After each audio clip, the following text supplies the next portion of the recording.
Bonjour, je m'appelle Mounir Majoubi et je suis secrétaire d'État chargé du numérique. Est-ce que vous jouez à Fortnite? Non. Ou à d'autres jeux vidéo peut-être? J'ai joué à Counter quand j'ai travaillé chez Club Internet. Par contre, je joue aussi à Street Fighter et j'ai battu plusieurs députés. Sur une vieille console? Sur des vieilles consoles et sur de l'arcade. Et j'ai battu tous les députés en charge des sujets jeux vidéo à l'Assemblée nationale.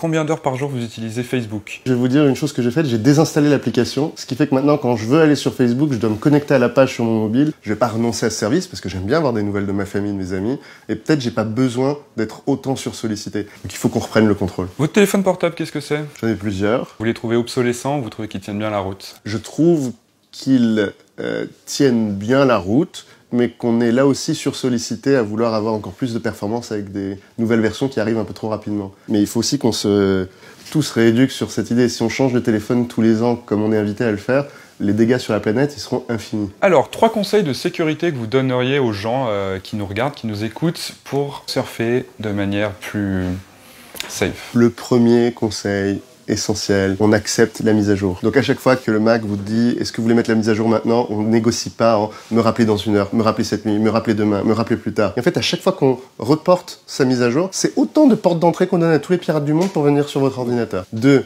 Ayez un antivirus. Il y en a des libres, il y en a des privés, il y en a des payants, il y en a des gratuits. Le troisième truc qui est le plus important pour les entreprises, c'est la sauvegarde. On peut pas se protéger de toutes les attaques. Par contre, on peut être résilient. Ça veut dire, si jamais je me fais attaquer, est-ce que je peux redémarrer dans la vie? Eh ben, si on a des sauvegardes, on se fait attaquer, on perd tout, mais on récupère tout ce qu'on a sauvegardé la veille. Est-ce que vous aussi, vous trouvez que vous ressemblez à l'acteur Jonathan Cohen? Non, je trouve pas.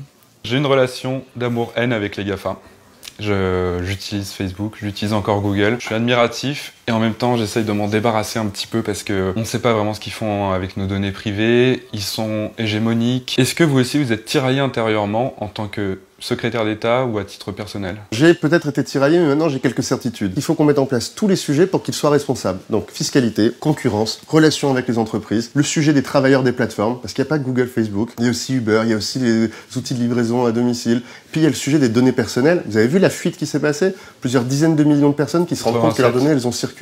Uber, plusieurs millions de comptes où toutes les informations sont en vente aujourd'hui dans le dark web. Regardez le sujet des contenus illicites. Aujourd'hui, on peut avoir des contenus terroristes, on peut avoir des contenus de haine, des contenus racistes, antisémites, homophobes, qui vont mettre plusieurs jours à être supprimés par ces plateformes parce qu'elles n'ont pas de responsabilité vis-à-vis de ça. Dans l'espace public, s'il y avait une affiche homophobe ou une affiche raciste, antisémite comme ça dans la rue, on la ferait retirer immédiatement, on chercherait le responsable.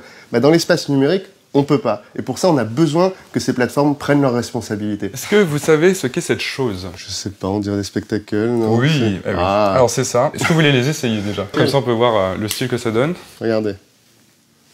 C'est très bien. Je peux avoir... Alors la question que je me pose c'est, est-ce que si tout le monde se balade dans la rue avec ça, donc il y a 2 petites caméras... Moi ça me ferait flipper. Ça vous fait flipper? Est-ce qu'il y a un petit peu de Black Mirror ou pas? Tant que c'est de l'entertainment, que c'est du loisir. On se dit c'est pas grave.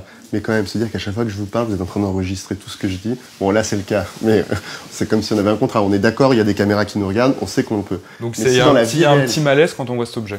Mais évidemment. Vous êtes déjà allé sur le Darknet? Alors, je suis déjà allé sur le Darknet. C'est Oui. important de savoir comment ça fonctionne, de comprendre les nœuds oignons et d'expliquer à tout le monde autour de moi comment ça fonctionne.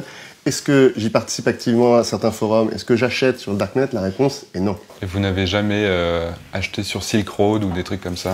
Jamais. Et ce que vous rappelez est essentiel. Par contre, on a formé des enquêteurs au niveau français, des gendarmes et des policiers, qui sont capables d'aller enquêter sur ces forums du Dark Web pour aller arrêter les personnes.